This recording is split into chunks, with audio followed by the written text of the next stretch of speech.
So if you could please mute your mic or your phone. I'm going to introduce the presenters now. We're very pleased to have them here today. We have Dr. Robert Stevens and Dr. Erica Wondolowski. Dr. Robert Stevens, PhD, CRC, LPC, is an assistant professor of rehab sciences at Arkansas Tech University. Dr. Stevens holds a PhD in counselor education and supervision with a specialty in rehabilitation counselor education from Ohio University. Dr. Stevens has been a CRC for 18 years, an LPC for 6 years, and has worked in multiple areas of rehabilitation clinical work. Dr. Stevens' research interests are working with clients in adjusting to life with chronic illness and disability, and working with clients who identify as LGBTQIA+. Dr. Stevens has presented at state, regional, and national conferences on these and other topics. And we also have Dr. Erica Wondolowski, PhD, CRC. She is an assistant professor of rehabilitation science at Arkansas Tech University as well. Dr. Wondolowski holds a PhD in rehabilitation counselor education from Michigan State University and has previously worked for the Massachusetts Rehabilitation Commission. Her research interests include sexual health and expression of people with disabilities, diversity and inclusion, and social justice law and movements. She has presented extensively on these topics as well as others at the national, regional, and local levels. So we want to thank you both for being here. And with that, I will turn it over to you. Jason, I need to turn around and look. All righty. Well, thank you all for being here. Hopefully you can see me now. Turn my camera on. I'm Dr. Rob Stevens, or Robert Stevens. Most people call me Rob if they're not my students. So, and we're excited to be with you all today. So, Dr. Wondolowski, let's move to the next slide. So this is just an overview of what we're going to be talking about, some of the things we're going to be talking about today. So one thing that I want to make clear, if you are not part of the LGBTQIA population, is that it may be offensive if you say to your client that you're making a lifestyle choice, and I put that in quotations. Not all people that identify as LGBTQIA may see it as they've made a choice to be gay or a choice to be transgender. A lot of people just feel like it's who they are. Some people feel like they were born that way. So be careful with words like that because they can have so much stigma and stereotypes attached to them that can alienate a client from you being able to work with them. Also be careful with the language you use. We're going to talk about that today, so you'll be more familiar with language that is appropriate. I ask you to be respectful and keep your personal feelings, morals, and values out of the working relationship. Our code of ethics actually tells us to do that. So, you know, I'm not asking you today to change your personal morals and values that you have known your whole life, but I'm asking you to find some kind of common ground. Be respectful. It is okay to ask your clients questions. It's okay, definitely okay for you to ask Dr. Wondolowski questions today. We actually encourage that because if you have a question and you don't ask it, then how are you going to know the answer to it? So please ask us your questions today as we go through this. We want this to be a very open dialogue today. But be careful with asking too many questions to your clients that might identify as LGBTQ+, because it may overwhelm them, or they may feel like, I'm not your educator. So you kind of have to find with each individual client, what is the okay amount of questions to ask. And learning is key. And we hope that by the time we're done today, that you will have learned quite a bit of new information. Okay. So I want to ask you this question, and we're not going to spend a lot of time on this, but this is a question that is asked of people in the LGBTQ plus IA plus community all the time. When did you know that you were gay? When did you know that you were transgender? So think about it for a minute. When did you know that you were your sexual orientation or gender identity? Have you known all your life? Is it something that as a teenager you started to figure out? Okay, well, I'm attracted to men, so therefore I guess that I am a cisgender female. Or, you know what, I'm attracted to men, so I guess I'm a cisgender gay male. So when did you kind of figure that out? How old were you when you first realized that you were attracted to the person that maybe you're in a relationship with or that you're married to, or the people that are in your dating pool if you happen to be a single person? And how would you feel if somebody told you that your identity is a choice? Okay. So just think about that for a few minutes. And if we have any comments, I welcome that. But if not, then we'll move on. It's kind of a rhetorical question, I guess. So alphabet soup, you've heard me say it already, LGBTQIA+. So what does that all mean? A lot of people really get confused with terminology. So in the presentation, you'll see sometimes it's just LGBTQ+. Other times you may see that it's LGBTQIA+. As long as there's a plus sign on the end of it, you're usually being inclusive. Because there are so many different terms that are used to describe people in this community. So some of the ones that you may be more familiar with, like gay, lesbian, and bisexual. Others that maybe you're not as familiar with, like cisgender, transgender, non-binary, or others that you might have questions about.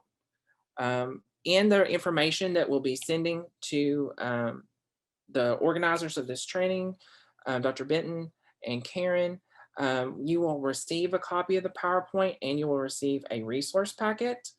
And it'll have a lot of links to glossaries of terms and other information that will help you become more of an advocate and an ally for this population. So first chance to really open it up for questions. Does anybody have any questions about terminology that maybe you've heard, but you're really not sure what it means? Even if it's one on the screen.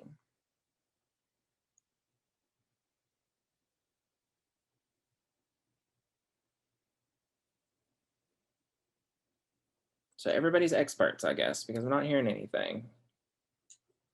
I'm not an expert, but I do have a question. I don't know if this is going to be a part of that, but here's my question. Okay. Why labeling he, she, it has changed? So, I mean, I guess I'm not biased to it, but why would we have to put, let me see what this paper says. It says, on this paper, it says she, her. Mm-hmm. What's she, her? We know you, I mean, why are we making, help me, maybe I'm not saying it right. Why we have to label she, her on paperwork? Okay, we're going to talk about pronouns here in a few minutes. So if you don't mind, I'm gonna pause on that question, but we are going to address that.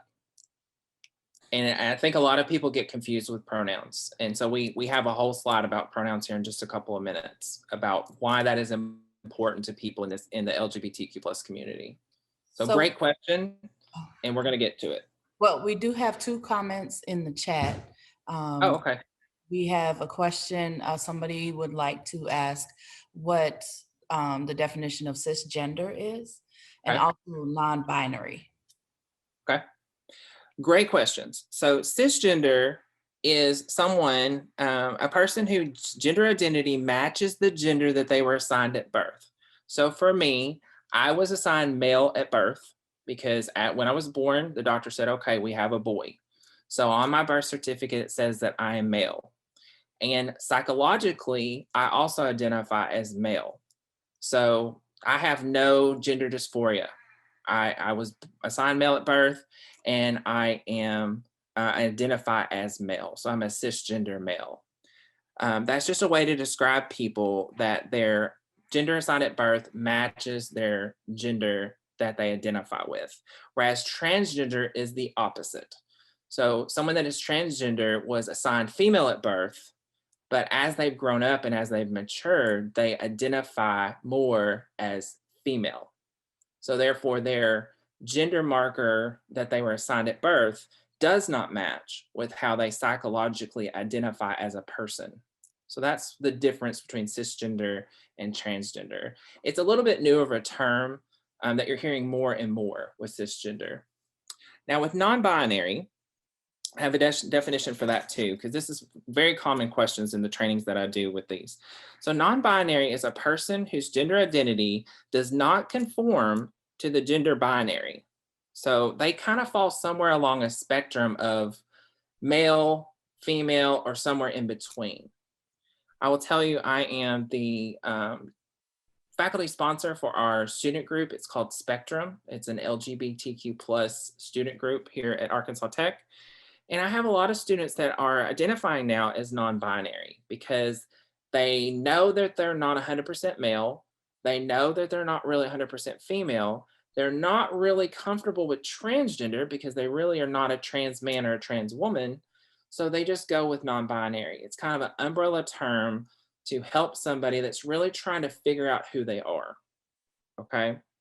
So they may come to your office and be more masculine in dress one day, and they may come to your office again another day and they may look more feminine because that's how they're expressing themselves that particular day.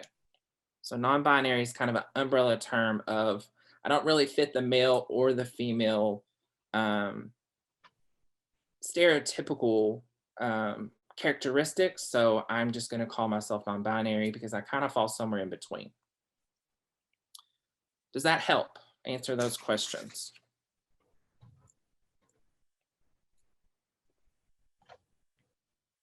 Okay. I guess we can move forward then. So one thing that was asked of us to really kind of clarify is definitions of sex, gender, and sexual orientation. So I'm not going to read these just verbatim to you because I think we can all read, and again, you'll have copies of all this information. But everybody's assigned a gender at birth. A lot of doctors in the medical community are really kind of shy away from labeling a child what is nowadays called intersex. It used to be called hermaphrodite. We don't really call people that are born with ambiguous genitalia or genitalia of both genders a hermaphrodite anymore, just because of the fact that that word has become very laden with stereotypes and stigma. So now the term is intersex. A lot of doctors will ask parents to make a decision at birth. You know, it looks like this child has ambiguous genitalia, but the child looks to have more male genitalia to me. Do you want me to do a corrective surgery? Some advocates in the LGBTQ plus community don't think that those surgeries should be done on an infant, that we should wait and kind of see how the child presents.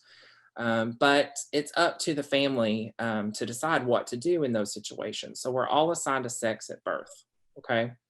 And again, it's usually based on what genital characteristics are there. Is there a penis and a scrotum, or is there a vagina there?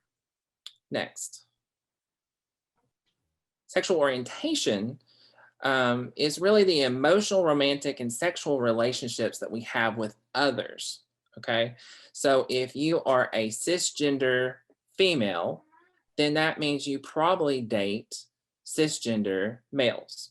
Okay, that's your sexual orientation. You are considered straight and you are cisgender. You don't have any, which I'm kind of blending into the gender expression there. Whereas if someone is gay, their sexual orientation is that they're either gay or lesbian or maybe even bisexual or pansexual, because that they don't date the stereotypical norm of cisgender straight people. So as a gay man, then they're probably going to date other gay men or maybe even date some bisexual men occasionally. A lesbian is probably mostly going to date other lesbians, but may end up dating a bisexual woman. Gender expression goes more into a lot of the external manifestations of gender. So what is the preferred name of our client if they identify as transgender or non-binary? How do they dress? What kind of haircut do they have? These are all things that we express our gender expression through. So for instance, some people in the trans community may wear a chest binder to hide their breasts if they are identifying more as a trans man. If they don't want to have surgery or they don't have the money to do that option, to make themselves look more masculine. Men may do certain clothing, layers of clothing to hide a bulge in the pants, for instance, so they can look more feminine. So it's all about gender expression. Do we have any questions about any of those three? Or Dr. Wondolowski, do you have anything to add? What is pan or pan? I'm sorry, I didn't hear that. What is pansexual? Pansexual is someone who is attracted to people of any and all genders. So a pansexual person might, they don't really look at gender per se when they're looking for someone to date or someone to be in a relationship with. One of my students identifies as pansexual, and the way that the student explained it to me was, I don't look at the person's outer appearance. I look more at their personality. I look more at their genuineness, and I'm attracted more to the person than what the exterior equipment is.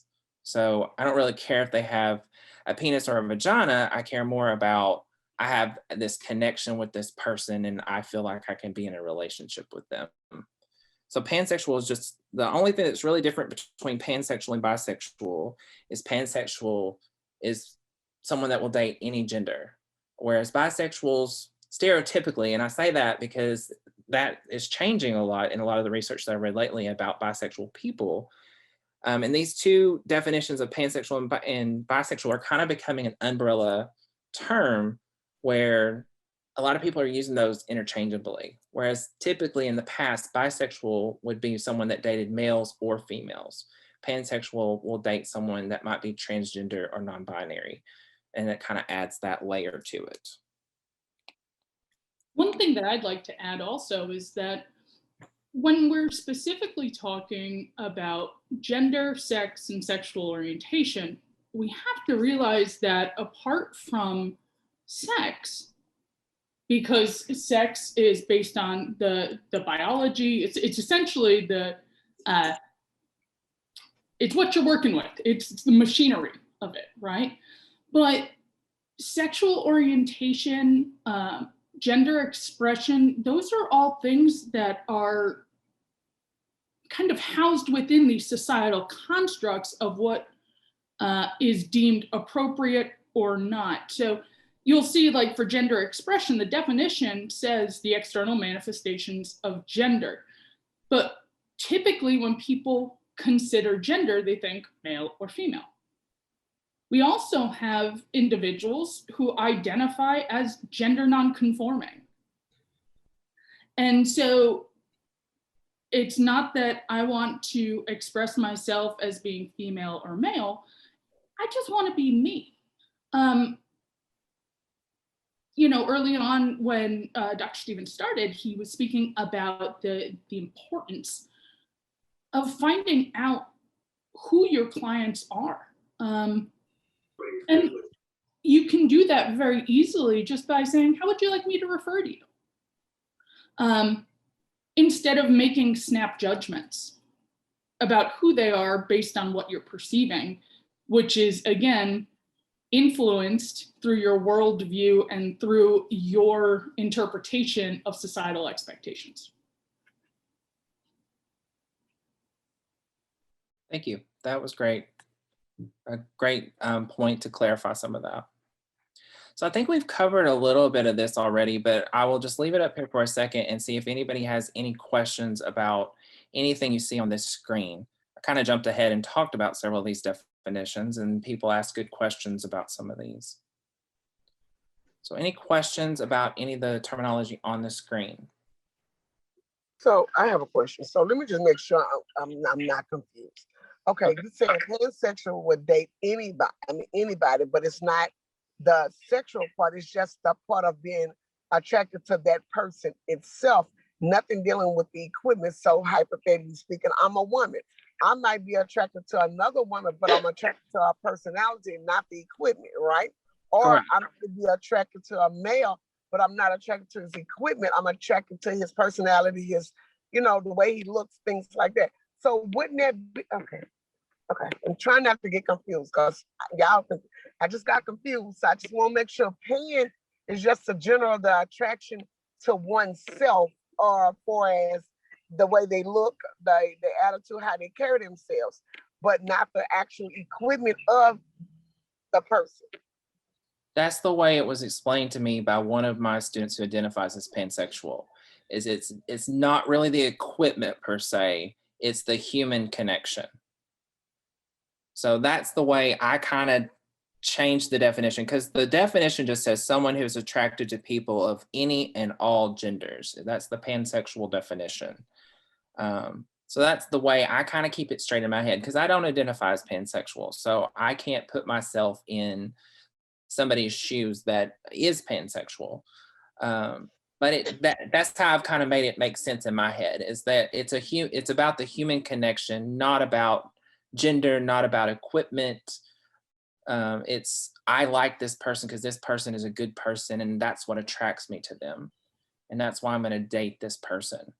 Doesn't matter if they're male, female, or trans, or non-binary.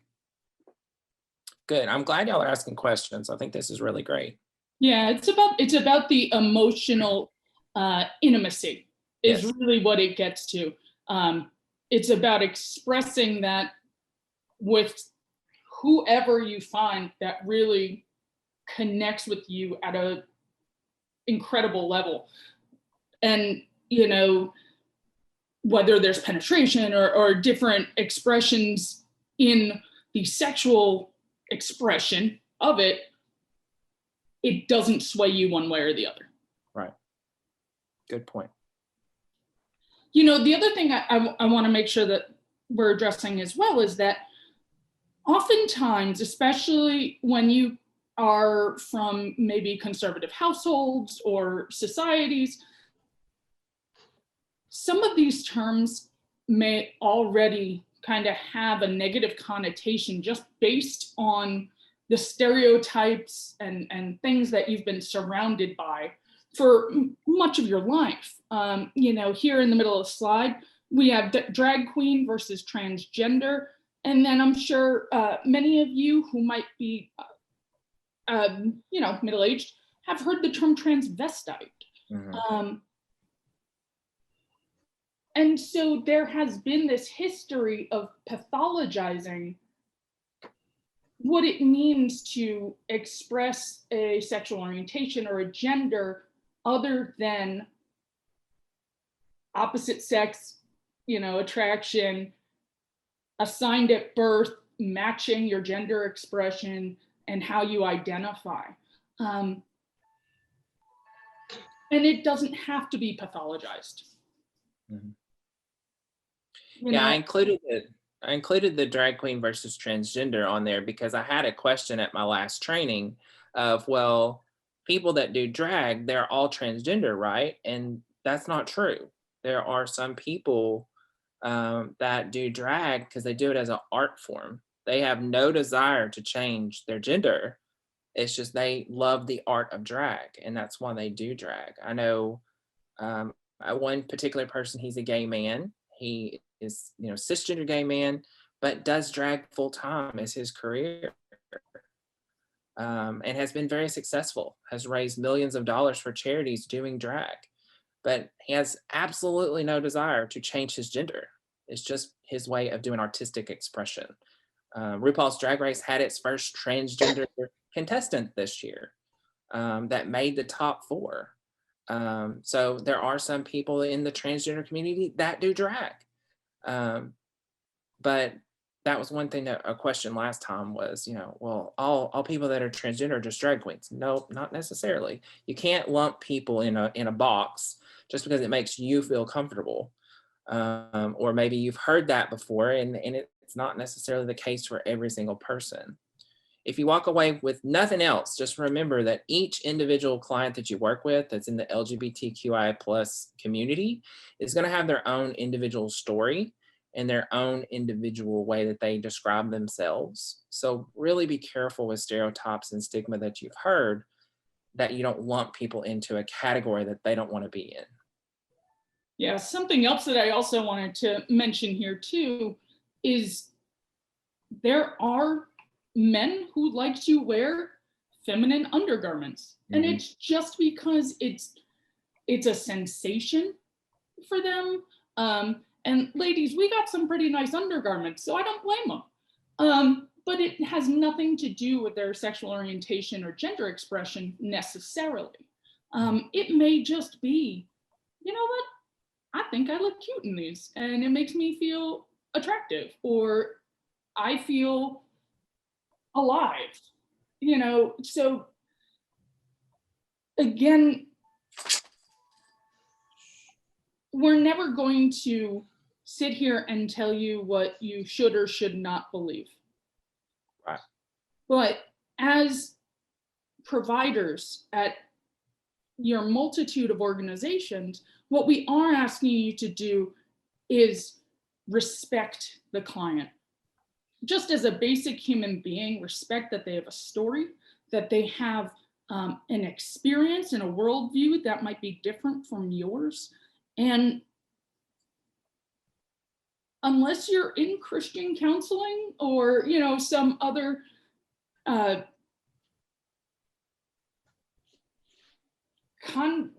conversion therapy, your opinions, you're entitled to them as well.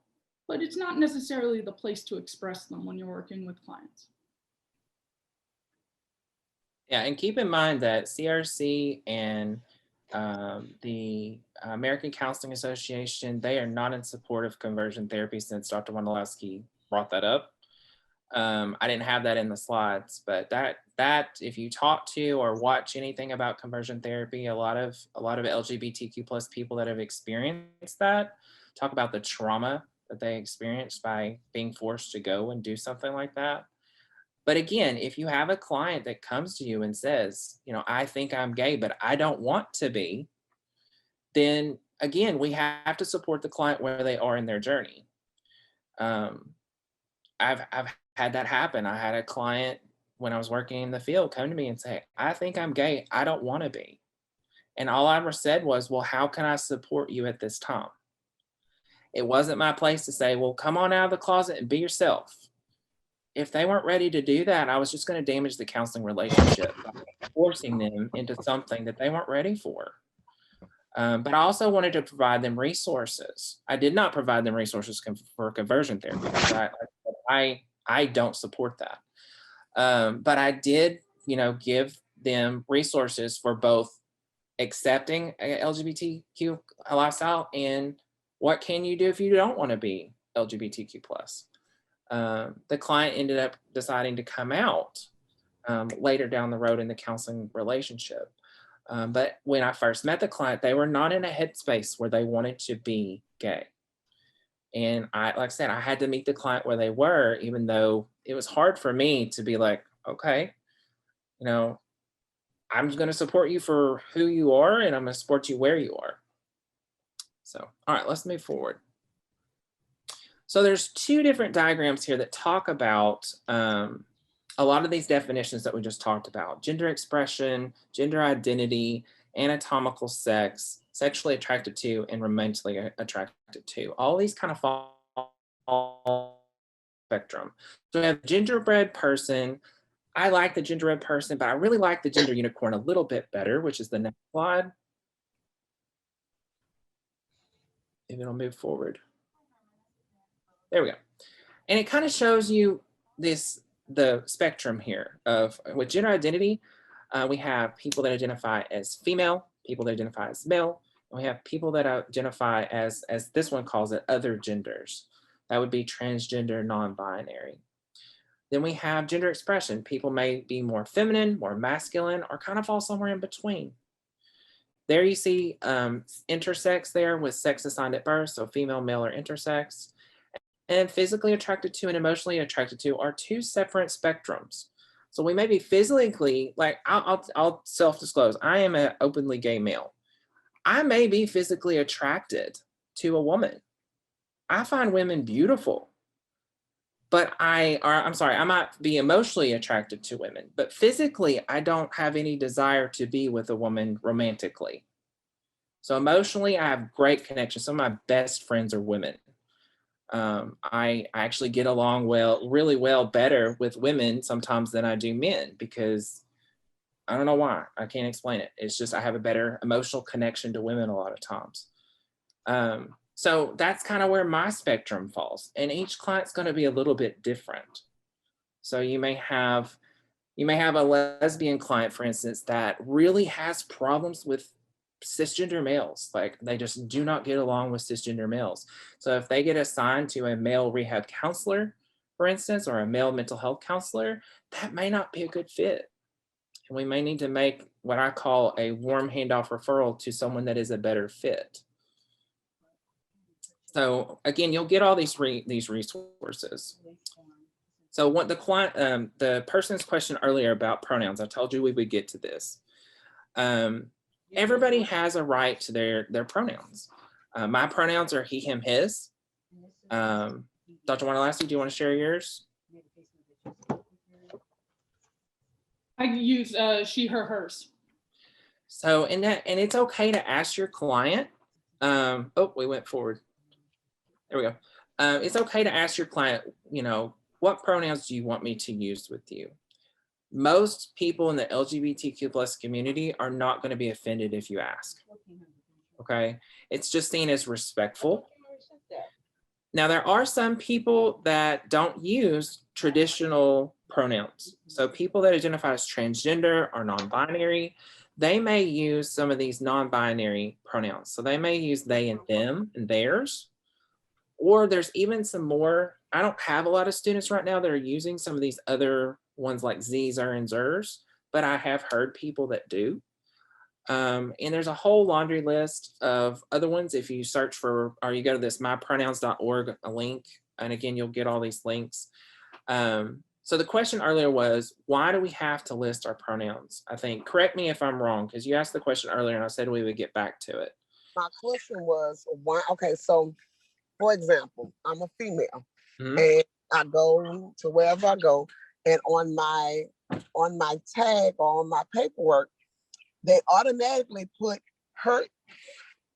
They automatically put she and her, which I'm confused when you didn't ask me. You just go ahead and put it on there, I guess, to make it inclusive.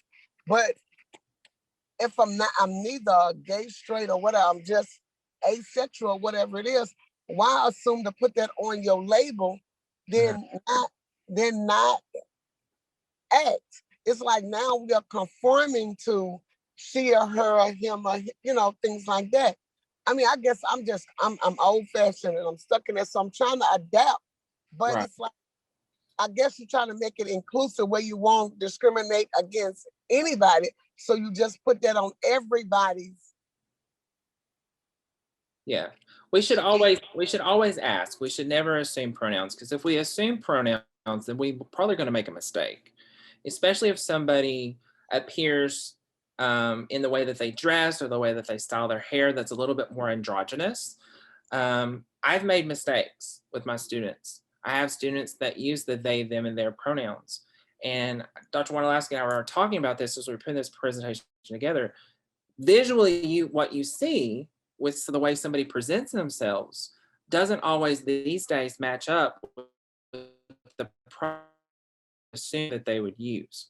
So for instance, if I have a client standing in front of me and they look very feminine in the way that they're dressed, the way that they have their makeup and their hair done, and I assume that I can use she, her, and hers, I may offend that client because I didn't ask. And they go by they, them, theirs, or they go by a different set of pronouns. So I love the fact that a lot of agencies are starting to put on the demographic page where you can list your pronouns. So that way, as a counselor, when we get that intake paperwork before we even meet that client, then we already know what pronouns to use. But it's okay in that intake interview or that first time you meet a client to say, my name is Dr. Robert Stevens and I go by he, him, his. How would you like me to address you? That opens that door. It lets that client know, oh, okay, they're educated and they want to be respectful. So did that answer your question about pronouns? I guess. It can be really confusing until I guess I'm just confused. I, I mean, but I guess we have to go through this process. I'll, I'll understand more. I'm just trying to make sure I don't offend none of my students. And so I think to make everybody inclusive, I don't know, so I won't offend anyone. Right.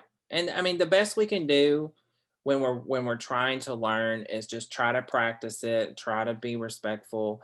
And the thing I have found with my students, if I do make a mistake, don't make a huge deal out of it, because sometimes you'll embarrass a student or embarrass a client when you make a big deal out of it. The first time I accidentally called one of my students the wrong pronoun in Spectrum, I made a huge deal out of it. I was like, oh my God, I'm so sorry. I just called you the wrong pronouns. I will try to do better. And the student stopped me and was like, you're embarrassing me. Just say, oops, correct yourself and move on. Like, don't make a big deal out of it, because I'm so tired of people making a big deal out of it when they make a mistake. We're all human. We all sometimes make a mistake. Just say, oops, sorry, correct it and move on. So that's kind of been my practice that I've adopted since then of we're human. We're going to make mistakes. We're going to accidentally call somebody by the wrong name, or we're actually going to call somebody by the wrong pronoun. Apologize and move on. That's the best we can do. Okay. With documentation and being inclusive, a lot of times it's non-inclusive. So for instance, gender is only male or female. It may not have where you can put partner or other terms that LGBTQ plus people may use instead of the regular married, divorced, widowed. And sometimes having to mark other is uncomfortable for people in the LGBTQ plus community. Can't put their pronouns on there.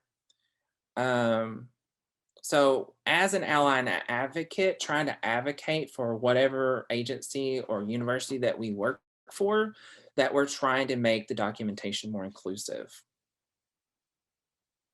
Okay. This is one that I definitely wanted to talk about, preferred name versus dead name. This is really when we're talking about our transgender and our non-binary clients or students. So to me, dead name sounds horrible, but again, I'm not part of the community. But dead name means that that was the name that was given to them at birth that they may no longer go by. So for instance, person was named Michelle, which is typically a feminine name, but now they go by Michael, typically more of a masculine name. One problem we're having here at Tech is our systems are a little bit hard to go in and change to a preferred name. So I'll get an email from one of my students and it has their birth name, but that is not what they want me to call them. So I have to make sure I go in and I change the role and I try to make sure I call them by the name that they want to be called. This is a sign of respect for our clients and students that are transgender or non-binary. So some stigma and stereotypes of the LGBTQ plus community. Some of these are ones that I personally experienced, and some of these are some that come from the research. So don't make the assumption that sexual orientation is a choice. A lot of people in the community do not feel that they had a choice. All gay men are not feminine and flamboyant, and all lesbians are not masculine and butch. Again, there's a spectrum with how people express their gender expression. Transgender people have a mental illness. Yes, they do have a DSM diagnosis a lot of the time, so they can get their hormones, so they can get the treatment that they need. But there's a lot of stereotypes and stigma that transgender people. I actually had someone in a presentation send me a private message and say, well, transgender people are just broken people and they need help. And I'm not transgender, but to me, that was one of the most offensive comments that I've ever had. And I went to my supervisor and was like, what can I do about this? This is not okay. There is mental health problems that run in the LGBTQ plus community, which we'll address a little bit later, but doesn't mean that they have a mental illness. Bisexual people are promiscuous is another one. That doesn't necessarily is true. I know some bisexual people that are in a closed, committed relationship, and they're very happy in those types of relationships. Next. Drag queens are also transgender. I kind of already talked about that one. Gay and transgender men are predators and are pedophiles. This was really pushed when all the bathroom bills were happening several years back of we can't allow trans men to be in the female, or trans women to be in the female bathroom, and we don't need trans men in the male's bathroom. That's not true. If you look at statistics, a lot of people that do crimes such as predators and pedophiles are actually not LGBTQ plus people. Gay men are more likely to have HIV and STDs. While it does run high in that population of people, anybody can get HIV or STD if you're not practicing safe sex. You cannot be LGBTQIA plus and religious. While there is a lot of religions out there that are not welcoming to the LGBTQ plus community, there are some that are. And so people that are in the community that want to have a religious home, there are options out there, and there are websites and resources to help you locate a church that will be accepting of you. And the last one is that members of the LGBTQIA plus community recruit straight people. No offense, but that's not part of my job. Like, if somebody wants to be part of the community, I welcome them with open arms, but I'm not actively out there picking people at random and being like, okay, you're going to be with me now. And there's people that actually believe that. So next. Oh, sorry. I always find that part hilarious. You know, that you're going to cough on them and like give them the gay or something. Magically. Yeah. But something else I also wanted to point out, just because this is a fun fact that I know, is that for number 7, does anybody want to take a guess at who are more likely to be predators and pedophiles?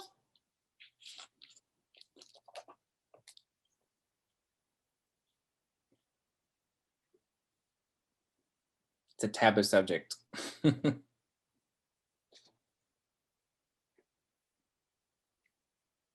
Cisgendered white men. Yep. So I'm just going to leave that one there. And a lot of times, I'm not justifying their behavior, but a lot of times it's because they have had those things happen to them as kids, and then they end up being offenders as well. But So it's the more traditional communities that are working off of a fear factor to continue the status quo. Correct. Good point. Is this yours, Wandalowski, or is this me? You. Okay. Discrimination and bullying with people with disabilities. I'm sure a lot of you are aware of statistics that people with disabilities experience high levels of discrimination, and a lot of kids and even adults have bullying and cyberbullying. So there's a little bit of statistics here. 15% of the world population is estimated to be living with disabilities according to the World Health Organization. It's really one of the few minority groups that you can join at any time in your life. I actually joined the disability community at age 30 because of some medical issues that happened. And so I am a person living with chronic illnesses and disabilities. So less chance for equal rights for socioeconomic outcomes. As we know, most of us in this room are rehabilitation counselors or work in the field. Employment levels are drastically low for people with disabilities unless they come to agencies like vocational rehabilitation to try to get help. And even then, our placement rates are not where we would like for them to be because of needing to educate those employers of what people with disabilities are capable of doing. Housing, poor health outcomes. Children with disabilities are more likely to be bullied than their able-bodied peers. And this is all because of a lot of stereotypes and stigma. Okay. Discrimination and bullying with people with disabilities. USA Today and Gallup poll found about 5.6% of Americans identify as LGBTQIA+. So that's around 18 million Americans. And again, this number is probably low because this is just the people that responded to a survey or are living openly. A lot of LGBTQI plus people don't live openly because of the communities that they live in, because of the fear that they have, or because of fear of rejection from family and friends. We have seen some positive things happen. We have marriage equality now, we have employment protections, but discrimination is still very high against people in this community. In 2017, the CDC did a risk youth behavior survey, and 33% of LGBTQIA youth reported being bullied in school, and 27.1 reported being cyberbullied as compared to their heterosexual cisgender peers, which only reported 17.1 had been bullied in person and 13.3 had been cyberbullied. And 10% of LGBTQI plus students don't feel safe in schools. Suicide rates are also very high, unfortunately, in the LGBTQIA plus population. The Trevor Project is a great resource if you haven't heard of that already. It has a 24/7 helpline and chat line for LGBTQIA plus youth and adults to call if they're feeling suicidal and talk to an expert, trained expert of trying to help them get the resources they need so hopefully they don't make the decision to end their life. The second leading cause of death with LGBTQ plus people ages 10 to 24 years of age is suicide, unfortunately. And there's a lot more stats there. Just I'm looking at time and I want to make sure I give plenty of time to Wondolowski's slides as well. Transgender population reported in a national survey as well that 40% had attempted suicide at one point. And 92% of those said it was before the age of 25. So we've got to be there for our clients. That's why it's so important for us to be an ally or an advocate for this minority group of people because they don't have as much support as they need. And that can cause them to make some very rash decisions. We won't have time to watch these videos, but I did want to briefly talk about discrimination within the community. So discrimination against each other in the LGBTQIA population. So I've included 3 YouTube videos that do a good job of explaining some of this that hopefully you'll have time to watch when we email you all this. But racism is common on gay dating apps and expressed preferences. So you might see a profile that says no Asian or blacks, or just not attracted to Latinx, or no people with disabilities. And we need to work on that as a community because it's not okay.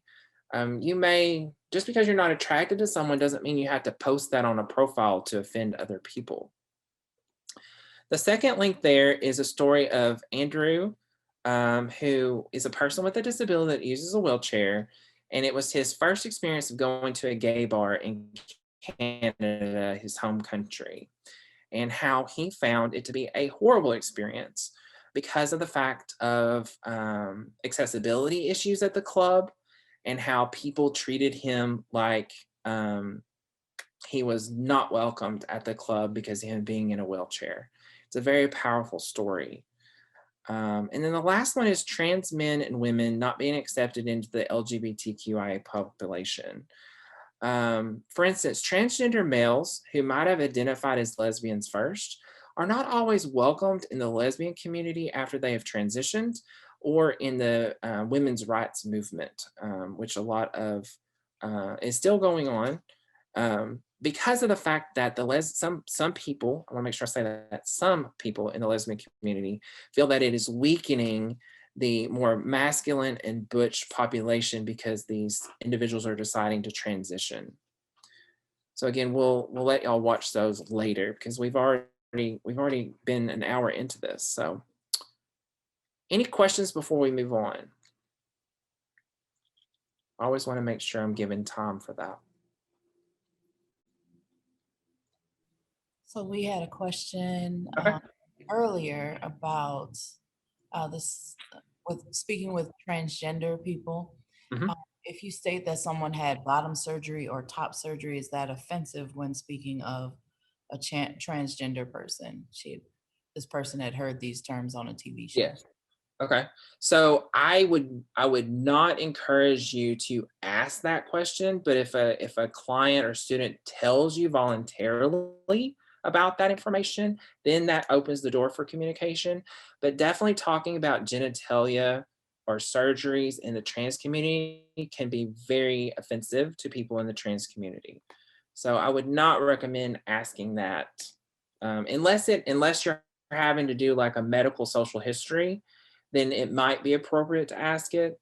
But I wouldn't just ask somebody, hey, have you had bottom surgery? Because that could be seen as very offensive.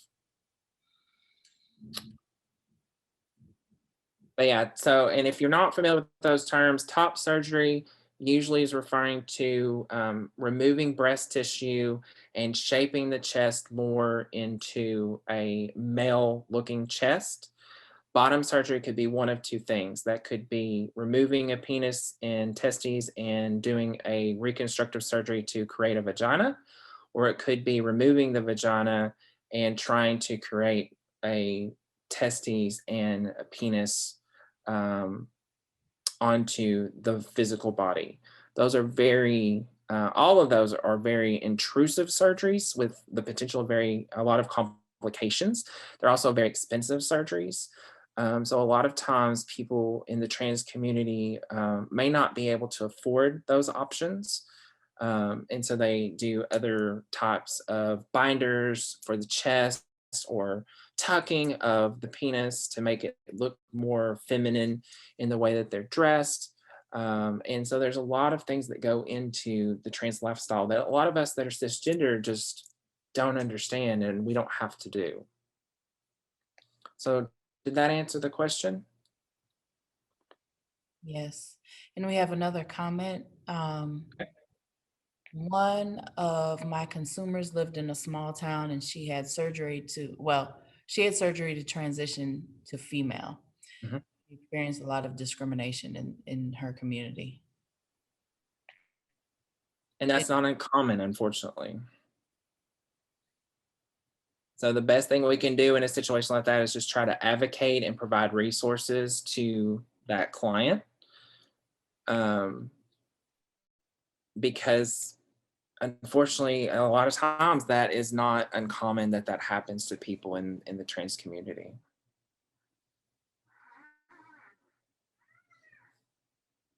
Anything else before we move forward?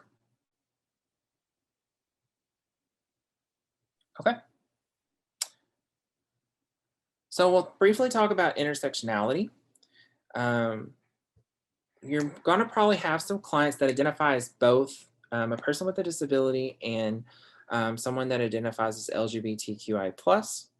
Archer did a study in 2018 that showed about 30% of adult males and 36% of adult females identified as both a person with a disability and part of the LGBTQIA+ community. One theory is that it's a much higher incident rate overall because of the discrimination rate goes up higher when you are from two different minority populations. So for instance, another example besides disability is trans Black women and trans Latino women have a sky high rate of murder and assault compared to cisgender females. So when we have compounding identities, then we have more stigma, we have more bias, and we have more prejudice, unfortunately.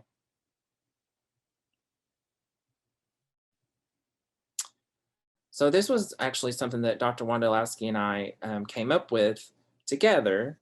So Dr. Wondolowski, do you want to talk about disability and then I'll talk about LGBTQ+? Sure. So in terms of this wonderful pandemic that we've all found ourselves in. I'm sure many of us have had our own reactions and have had areas of our lives that have been impacted. Maybe we've lost people. Maybe we were skeptical about getting vaccinated or still are, or are unable to get vaccinated due to pre-existing health conditions. Maybe you're very anxious about returning and reintegrating back into a society because you don't want to get COVID-19, right? But what we found is that with the vaccine distribution, and many of you are probably aware of this because you work within different health services arenas, but there has been drastically unequal access to things like vaccines, the preventative care, the masks, gloves. I will always remember the toilet paper and Lysol shortage of 2020. But now individuals who may have limited access to transportation, or maybe they need assistance in the home, all of a sudden home care aides were not coming. And so who was doing meal prep, things like that. Again, the immunocompromised subpopulation within those who identify as having a disability are at increased risk. Fear of prioritization by administrative and medical attending personnel, meaning that, oh, they already have a disability. Let's take care of the healthy person first. But what else can you guys think of? How has identifying as a person with a disability led to negative consequences in light of COVID-19?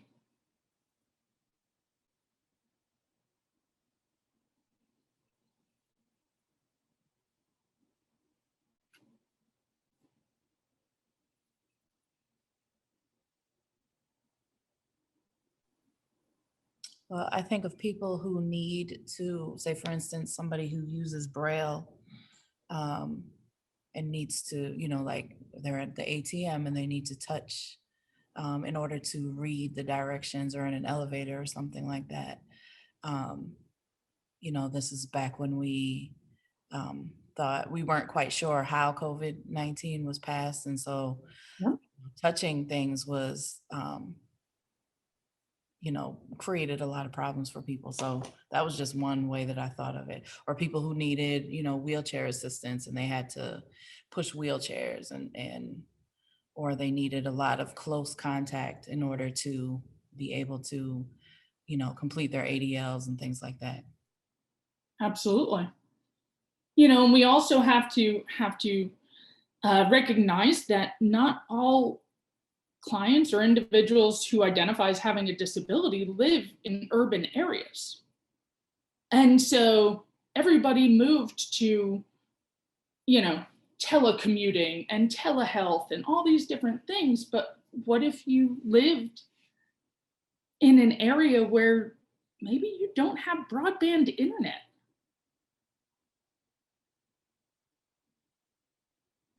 We have a comment from someone. Most of my supported employment consumers did not want to find employment at this time. Did they mention to you why?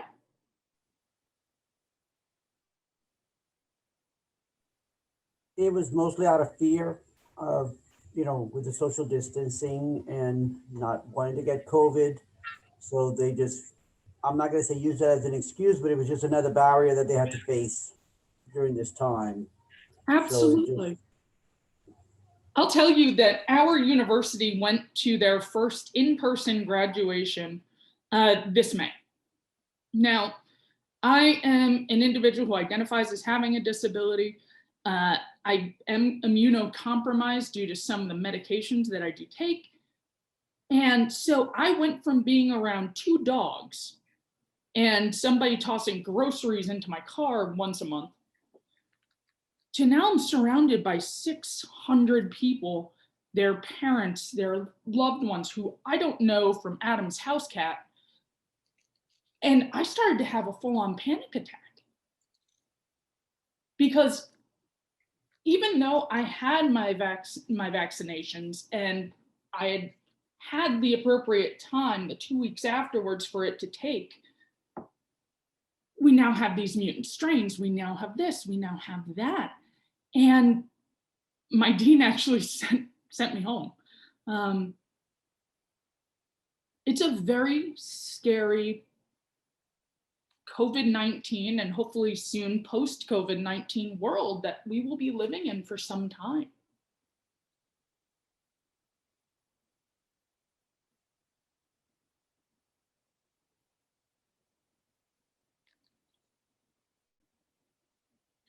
So I'll talk briefly about the LGBTQ plus community and COVID-19. A lot of LGBTQ plus people reported that they worked in a lot of the highly affected industries. They worked in the hotels, the resorts, the theme parks, the restaurants that all shut down, and then they didn't have employment. And so it was really stressful for a lot of people in the LGBTQ plus community. Even before the pandemic happened, rates of unemployment, living in poverty, and possible housing insecurities were higher than their heterosexual counterparts before the pandemic. I'll give you an example. In bigger cities like Seattle, Portland, Los Angeles, Denver, we have a lot of LGBTQ plus youth that when they've come out to their family, and unfortunately sometimes they don't get the support that they need, that they leave and they go to these bigger cities that are gay friendly. And then they don't have anywhere to live. So they're living in a hostel or they're living on the street. And then COVID happened.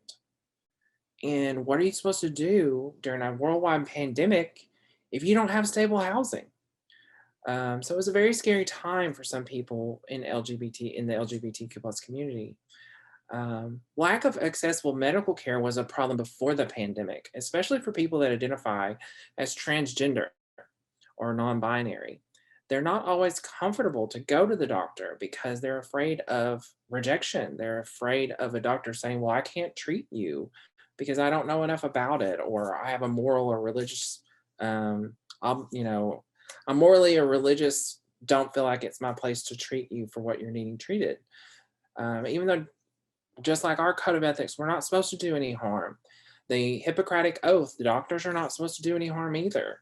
But I hear stories all the time of students and clients that have been rejected by their doctor, and that was before COVID.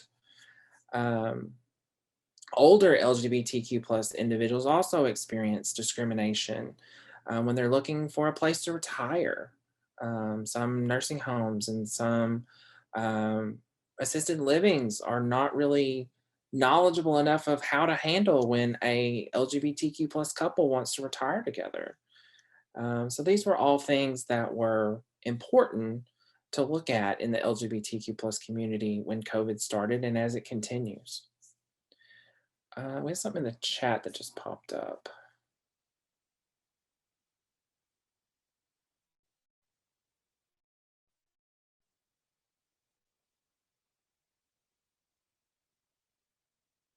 Would you like me to read it? I'm reading it.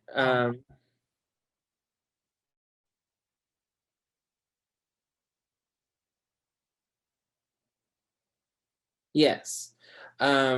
So the question is basically if you're doing an assessment such as a behavioral health assessment and your client identifies as non-binary and they tell you that they've had top surgery, can you diagnose this person with gender dysphoria? If the person has not already been diagnosed and you have that diagnostic privilege, then you can, but I would discuss that with the client because some clients that are transgender, if they're not out very much, they really don't want that documented. And for us to do our job, we want to make sure we're doing it ethically and we want to make sure that we're representing our clients as they are. but I'd have a conversation with that client and say, have you ever heard of this diagnosis before? Has a doctor ever given you this diagnosis before? Most likely, if insurance helped paid for a surgery, then they already have that diagnosis. But until a client feels comfortable with you, they may not disclose that. So, because I experienced that, the only transgender client that I ever had the privilege to work with, I assumed and I thought when I met the client that they might be trans, but it was about session 2 or 3 before the client really trusted me enough and we had that rapport built enough that they opened up and disclosed that they actually were a person who identified as transgender. And they said they were guarded to tell me because they didn't know how I would react. They were afraid that I would reject them like one counselor had done before. And so I made sure to let the client know, no, I accept you as you are. You were welcome in my office, and thank you so much for telling me, about yourself, about who you truly are. So yeah, if you have that privilege, because I know some of us that are CRCs, we can't diagnose. It really depends on, but I know in Louisiana, there is a licensed rehabilitation counselor. That's a little bit different than here in Arkansas. So I just have a conversation with the client before I put that on the paperwork to make sure that they're okay with that. Does that make sense? Anybody have any follow-up questions with that? Okay. All right, let's move forward then.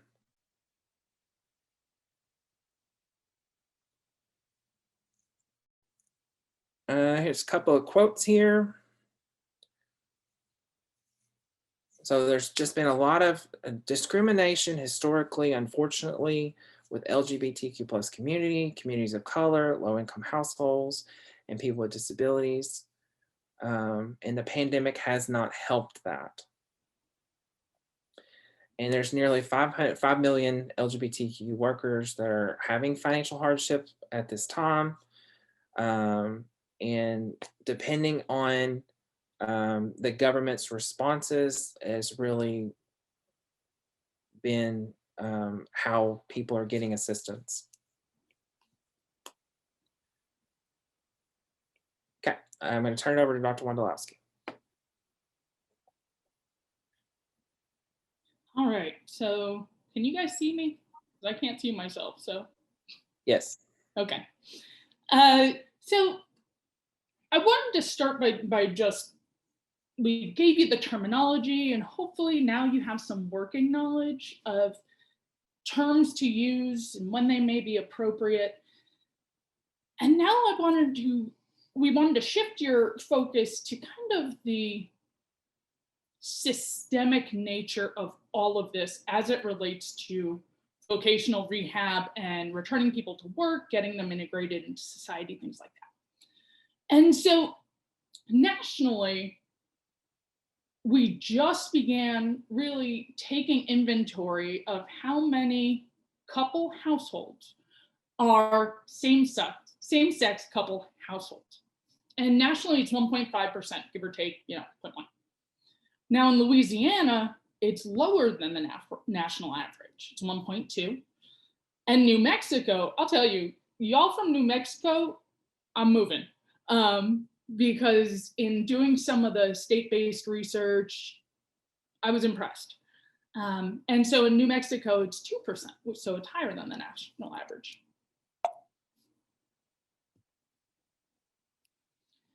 And so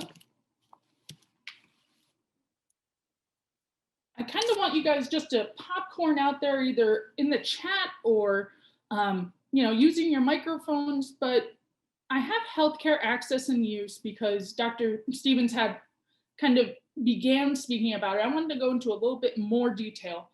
But think about employment or when we work with transition age youth, right? Why do people go to work?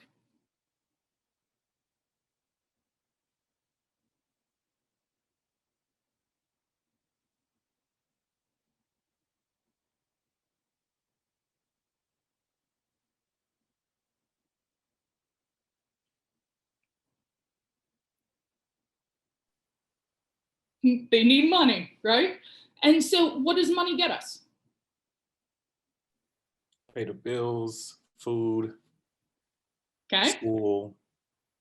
Roof over our head, financial independence, benefits.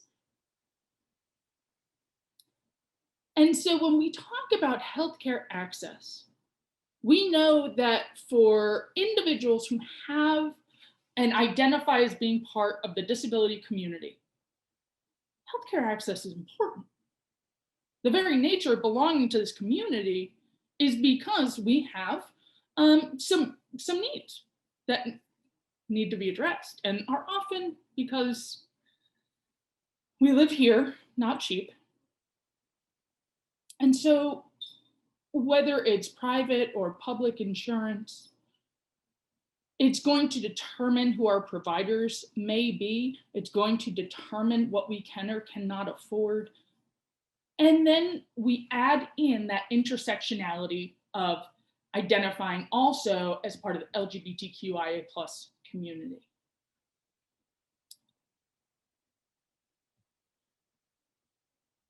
And so we talked a little bit about the assault, unfortunately, the murders that do occur at very high levels, specifically with transgender individuals, but in this community as a whole.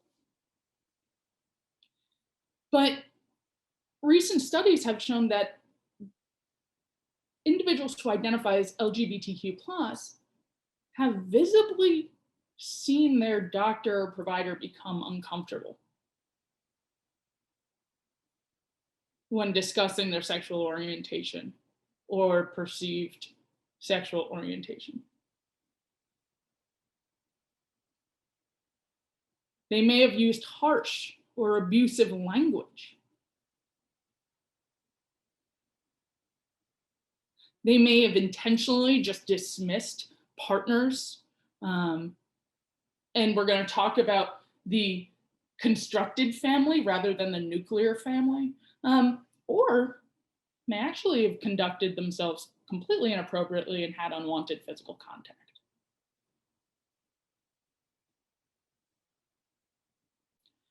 Again, when we specifically pull out the data for those who identify as transgender, we see that these issues, concerns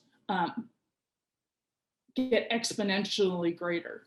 So we have 33% that said that they had to actually teach their doctor or provider about transgender individuals, just so that they can get the care. So it's the student teaching the sage. And so that goes back to one of the very first slides that Dr. Stevens was speaking to, in that they shouldn't be your expert.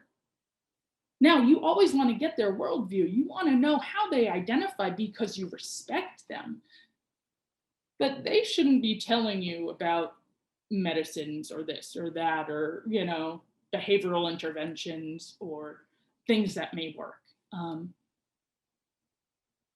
Again, that visible uncomfortableness, 38% this time, specifically to gender identity. And 1/4 just outright refused to give medical treatment related to gender transition. Now, Arkansas, which is where Dr. Stevens and I are, just recently in the 116th Congress passed this medical conscience bill that says that if it is not a life-saving procedure, which transition rarely is, although it can be at times, they can say, nah. Just because it would weigh heavily on the conscience. And I'm quite open to the idea that there may be some of you on the other sides of your computer that are like, yeah, I wouldn't do it either. I don't agree with that. And that's fair. That's your right. But one of the beauties of living in America is having, supposedly, freedom to live as you choose, so long as it doesn't hurt another individual. And so when we talk about gender transition, when we talk about living your true authentic life, which we know for not only the LGBTQIA plus communities, but the disability communities as well, when you can live your authentic life, when you're not ashamed to express who you are, however you are, again, just so long as you're not harming other people.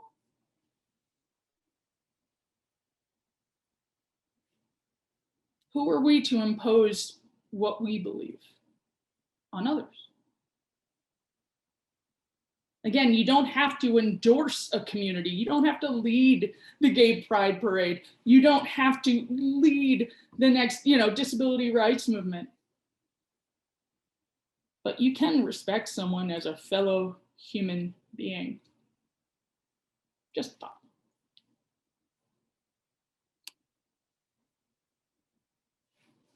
%, so 1/3, said that a doctor or provider, even when being given the correct, gender identity and the preferred pronouns or preferred name,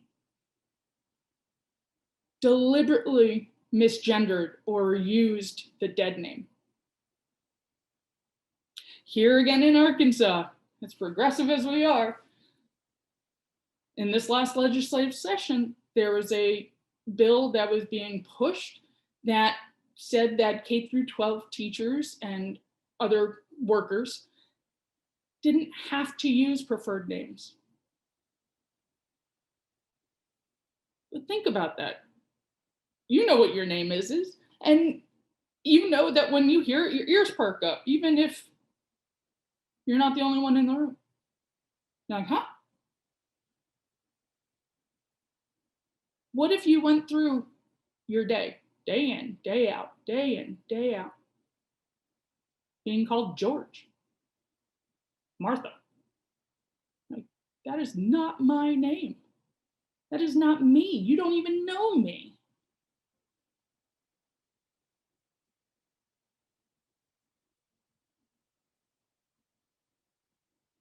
Or what if people just refuse to see you at all? You don't matter. Your life doesn't matter.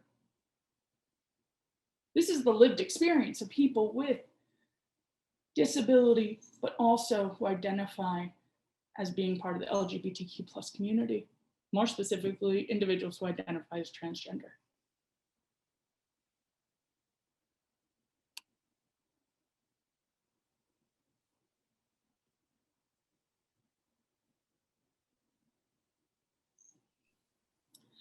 And so we were aware that there was some possible representation from some Navajo Nation and from, I believe it was Fort Mojave. Is there any other groups that are here today in terms of tribal nations?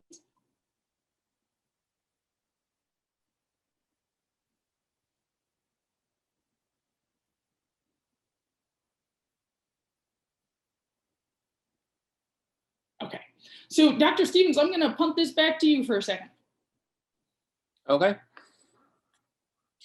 And I put in the chat, I appreciate that Dr. Wondolowski talked about that bill. Arkansas passed several anti-trans bills this year, but that bill about dead names did fail, just so in case you were wondering.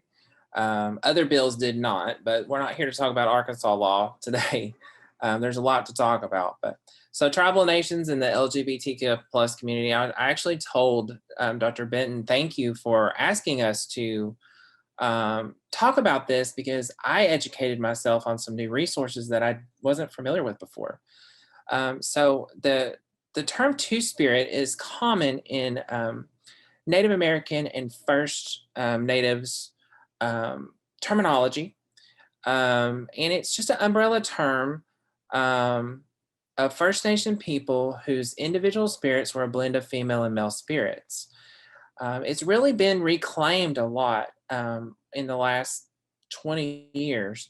to honor the heritage and provide an alternate to gay, lesbian, or transgender terminology. And I've provided the resources here that you'll have in your resource packet and also in the PowerPoint.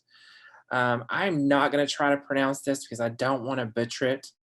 But two-spirit comes from this word here that literally translates into two spirits from the Anishinaabe. I know I'm going to butcher these. I practiced them before, but I don't feel confident in myself that I'm saying them correct language. And the annual Intertribe Native American First Nations Gay and Lesbian American Conference in Winnipeg, Canada, actually adopted this. Okay. The National Congress of American Indians provided dozens of examples on this website. So for example, Navajo was one that we were told there might be some individuals that come from that culture. So male and female and intersecticide was Nadele, I think is how you say it. Again, I'm sorry if I am mispronouncing. And then there's one for gender class category, singular and plural. And the loose translation is one in a constant state of change, one who changes or being transformed. And this is just a fun fact that I learned as well. Even though we have marriage equality as a national law now, there's only about 24 tribes in the United States and Canada that have recognized same-sex marriages that align with our national law. And there's a resource there where you can look into that more. But I found that interesting. So it's really up to tribal laws in some of these Native American and First Nations groups of people of how they view the LGBTQ plus community. Okay. Now, Dr. Stevens doesn't know that I threw this in here, but I love how for the Navajo Nation, it talks about state of change and fluidity and one who changes or transforms. And it's like this beautiful butterfly type imagery. Mm-hmm. However, if you look at the Mojave Nation, their loose translation is coward.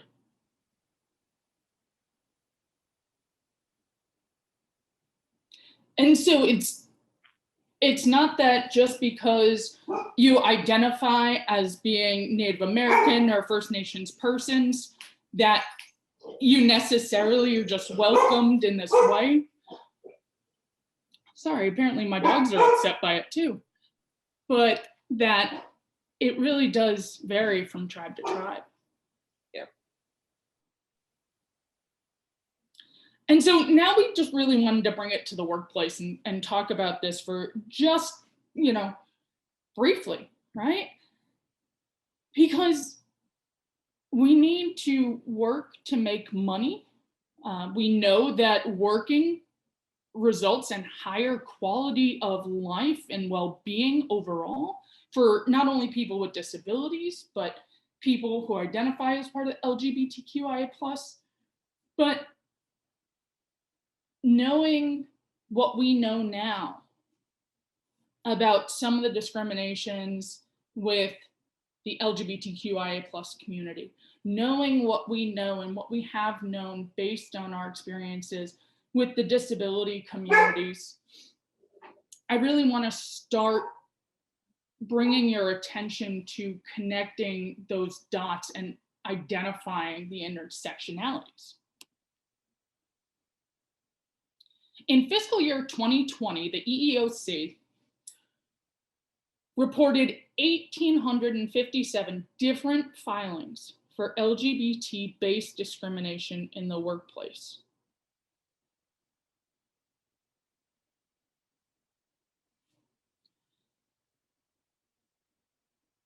And so maybe for a nation for a whole year, that doesn't seem like a lot. It does to me though. I think even one is too many. Because what they're saying is based on who you love, based on how you identify, I'm going to limit your opportunity to participate in society in some way. And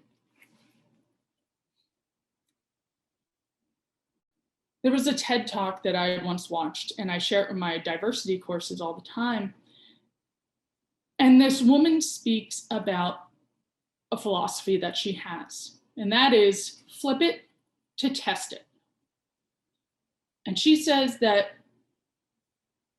if we go around saying that we don't have biases or we don't have prejudices, one, we're fooling ourselves. Because it's only when we are aware of them that we can run boldly at them and confront them and address them and start to resolve them. And she's been asked so often, how do I know if it's biased? I don't know what I don't know. Well, the question then begins to say, okay, flip it. Instead of LGBT-based, what if we said race-based, gender-based, disability status-based?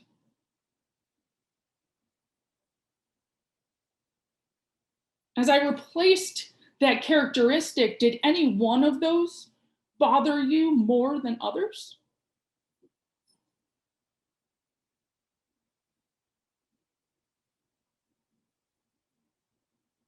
Because again, depending on what your worldview is, what your influences have been, you may not have been exposed to the LGBTQ plus community.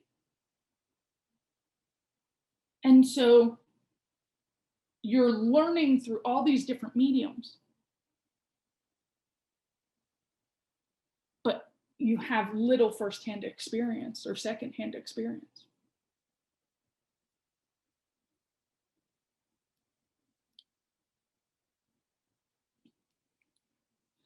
And so 35%, over a third of LGBTQ plus people have identified that they have made specific decisions about where to work, just so that they could avoid being discriminated against. Another third also said that they avoided public places like stores or restaurants. So again, if you don't identify as part of the LGBTQ plus community,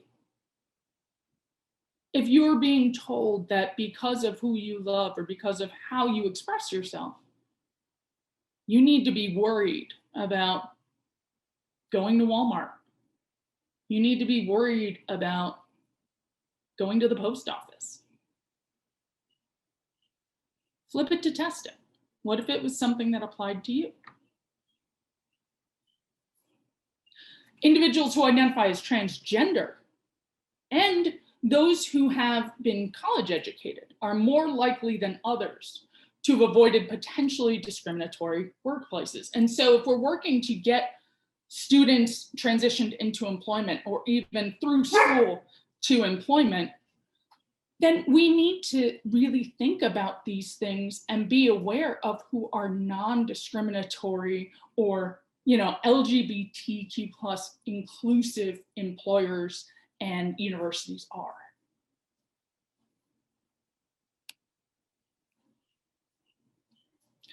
%53%, so half of those who identify as transgender expressed that discrimination either moderately or significantly affected their capacity to be hired. And 4 in 10 said that it was negatively affected to a significant degree.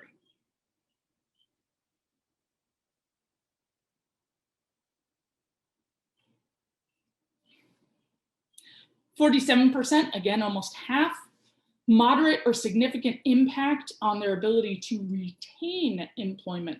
So they may have gotten the job, but for some reason there was discriminatory practices occurring on the job. Now, for our Black or Indigenous people of color who also identify as LGBTQ+, we found that 51% were reporting discrimination at moderate or significantly affecting their ability to be hired versus 33% of white respondents. So again, the intersectionality, right? So now we have sexual orientation, we have gender identity, we have race and ethnicity. And so as Dr. Stevens had mentioned earlier, the compounding and the different kinds of stigma, discrimination, and prejudices that are then developed from that.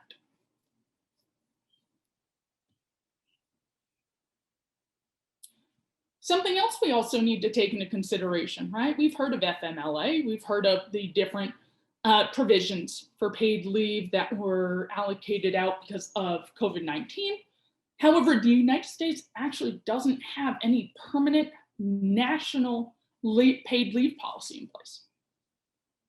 It's the only outlier among industrialized countries. And so when we look at the Census Bureau data from 2020, we know that only 18.4% of American households identify in the traditional nuclear family structure. You know, we think of the 2.5 kids, the fence, the dog, mother, father. But most of America lives outside of that. And so millions of people we're finding are actually relying on their chosen family, whether it be because their nuclear family has unfortunately rejected them based on who they are, their authentic self, or if they have moved away from maybe more conservative areas to more gay-friendly or LGBTQ plus friendlier environments. But it could also be, you know, a friend. We see this a lot with children who come from traumatic childhoods, where they may not necessarily call mom or dad, but guess what? I'm gonna call my best friend's mom, because that's mom to me.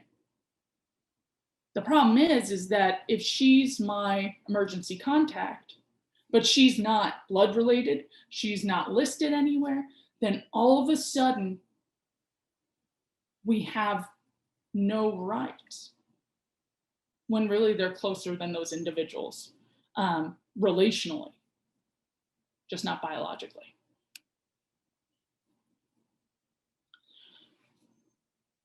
Again, looking at the systemic nature of all of this, right? We know that being formerly incarcerated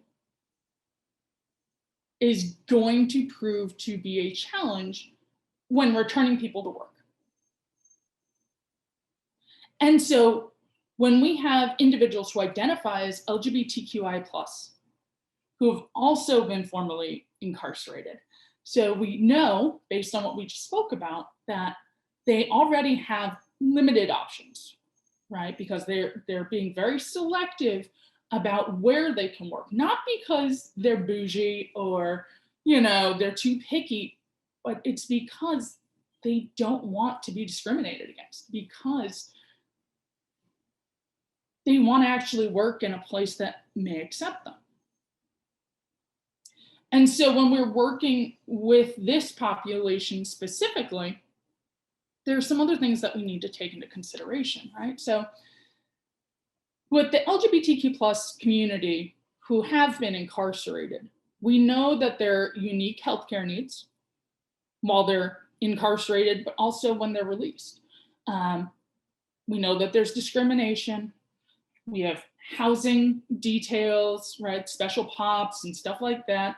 Oftentimes, these individuals will end up in segregated housing by themselves, and they say it's to protect them, and it very well may. But we also know that being in segregation for long periods of time takes a serious negative toll on any person. For those who live with HIV or AIDS, particularly those who identify as Black men, Black transgender women, are LGBTQ plus, and all of these individuals, all of these populations are going to face rampant racially targeted criminalization, and overall are going to be underserved by healthcare systems.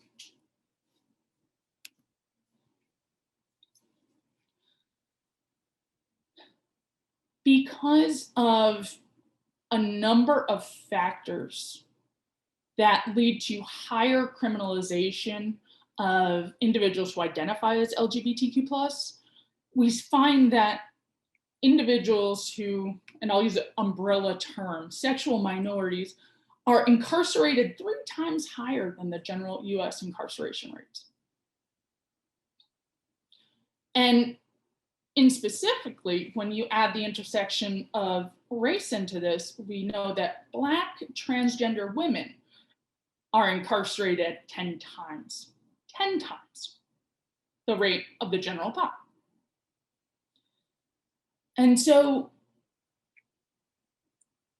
depending on whether when you were incarcerated, you caught a felony, or if it was just, petty theft, something. Not that I'm okay in petty theft, but it's going to have different residual repercussions on where you can apply for housing. It's going to have different repercussions on where you can work, if and when you can go to school, as well as the structural bias that we've continued to see over time show itself through the legal system. And so there needs to be a real focus on the reentry policies and programs in making sure that they're accessible or at least malleable for these particular communities or populations. And so being an advocate, speaking to the policymakers regarding this community is really going to help lessen recidivism rates, because oftentimes when people get out into the community again after being incarcerated, what we find is that because of institutionalization, because of the challenges that they're facing left and right with housing, which we know is disproportionately poorer for the LGBTQ plus community. They actually pay higher interest rates and loan rates. And then, challenges in work, workplace discrimination, all of these different things. There really needs to be a targeted response. So when we talk about probation and parole, again, the system is still monitoring you to some degree, whether you wear, a monitor or what have you. And so for those individuals who identify as transgender, it can sometimes be seen as an electric leash in the sense that they are unable to access basic services. They can't use sex segregated or, sex segregated shelters or dress in accordance with their gender identity. Rather, they're being discriminated against, and prejudice is being thrown or shown through the system, right? And so what if you couldn't travel because of because your paperwork didn't match your expression? What if you identify as female, but your license says male? Or what if you go up to, somebody, say your name is this, and that's not what it says on your official documents? Travel is often a necessary piece of all this. Checking in, having a legal ID is something that's a piece of this. But many states don't actually have policies for that.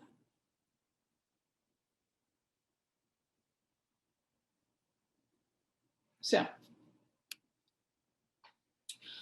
I wanted to talk about some federal legislation as well as state laws that are specific to Louisiana and New Mexico. And then I see that we're running really close on time. So I'm glad that we're going to be able to get these slides to you because there's a bit more that we did want to get to. But so just a really quick kind of history highlights. So 1969 is really when the gay rights movement took off, right? With the riots at Stonewall Inn. 1973, we see the formation of Lambda Legal, which is really like the first gay rights, LGBT kind of advocacy groups. National March on Washington was the first gay rights march of its kind. Wisconsin comes on the books in 1982, the first state to outlaw discrimination based on sexual orientation. Now in 1985, we have the Hate Crime Sentencing Enhancement Act. And that goes through a couple different revisions. And for some, this has maintained, it hasn't changed. And it's specifically what it says is it includes sexual orientation as a protected characteristic. Okay. Couple years later, the DSM-3 TR then says, you know what? We're going to take out ego dystonic homosexuality, because that was the final diagnosis for pathologizing homosexuality. Before that, homosexuality was in the DSM-1, and then we had sexual orientation disturbance. So again, think about person first language. Think about how just these terms are really conveying a negative, pejorative connotation to all of these things. We have the Hate Crime Sentencing Act, which now applies gender expression. But then in 1996, we have individuals coming in and say, whoa, whoa, whoa, whoa, whoa, we need to defend marriage. And so now we have, you know, marriage is only between a man and a woman, can't be called marriage. 4 years later, Vermont's like, fine, we want civil unions. Now, Lawrence v. Texas is an interesting one because what that says is that up until 2003, there were still sodomy laws on the books in Texas. And so regardless that you were of age, regardless that you were consenting, if it was male and male sexual contact that included penetration, even in 2003, you could be sent to jail.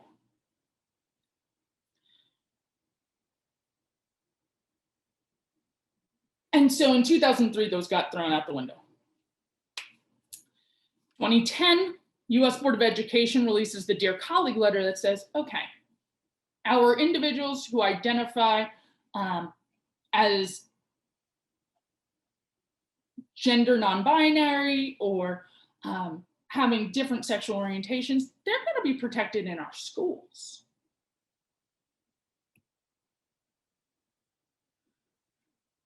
Now, we tried with the Employment Non-Discrimination Act to get that to go through in 2013 so that there would be protections in employment. However, it fell short and it never got passed. In 2015, however, we had the Obergefell versus Hodges ruling. Does anybody know what that one did?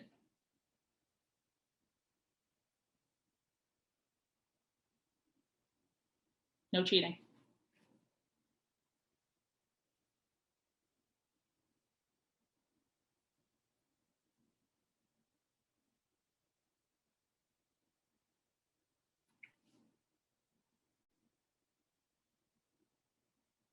So think about it, 2015, that's only 6 years ago.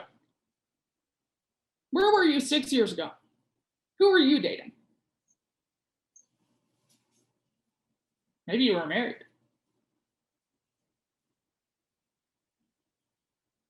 It was only 6 years ago that individuals who identify as being part of the LGBTQIA plus community were granted marriage equality.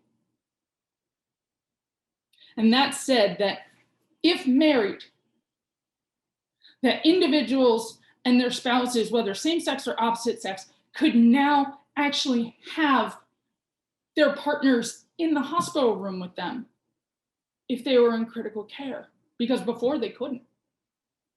They could file joint taxes. They could be on each other's benefits at work. Because any state that is upholding this ruling also has to uphold the benefits clauses to it as well. However, what we did see is that within days of this ruling, states started to say no. They threatened to push for sovereignty and things like that.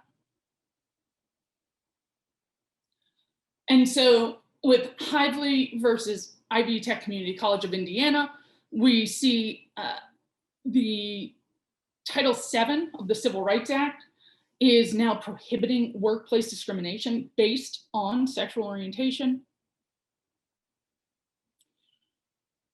And before, during the Clinton era, where we had the don't ask, don't tell, in terms of LGBTQI individuals and serving in the armed forces, in 2017, President Trump issued the memorandum that said, okay, we need to take individuals who identify as transgender out of the armed forces, later saying that he leaves it up to Secretary of Defense Norquist, who then supported President Trump's position with the memorandum 19004. Dr. Wondolowski, I hate to interrupt you, but we have 1 minute left. I know. Can you put up our email addresses? Sorry that we ran out of time. We had more information than we had time for. There it is. So thank you all for coming. If you have follow-up questions that we did not get to, please reach out to us. We would love to talk to you further. 2 hours seems like a lot of time, but when we put this together, we obviously could have gone for 3, it looks like, which is not a bad thing. But please reach out to us. We'd love to hear from you. We'd love to help you if you have specific questions that maybe you didn't get a chance to talk to us about. And we also wanted to add that as part of this program, we want to do a follow-up with you guys to answer those questions for you through a recording. Again, as we've been saying, you're going to get these PowerPoints. You're going to get a very comprehensive, I think, resource packet. Thankfully, it's electronic, otherwise the rainforest would cry, but hopefully that helps as well.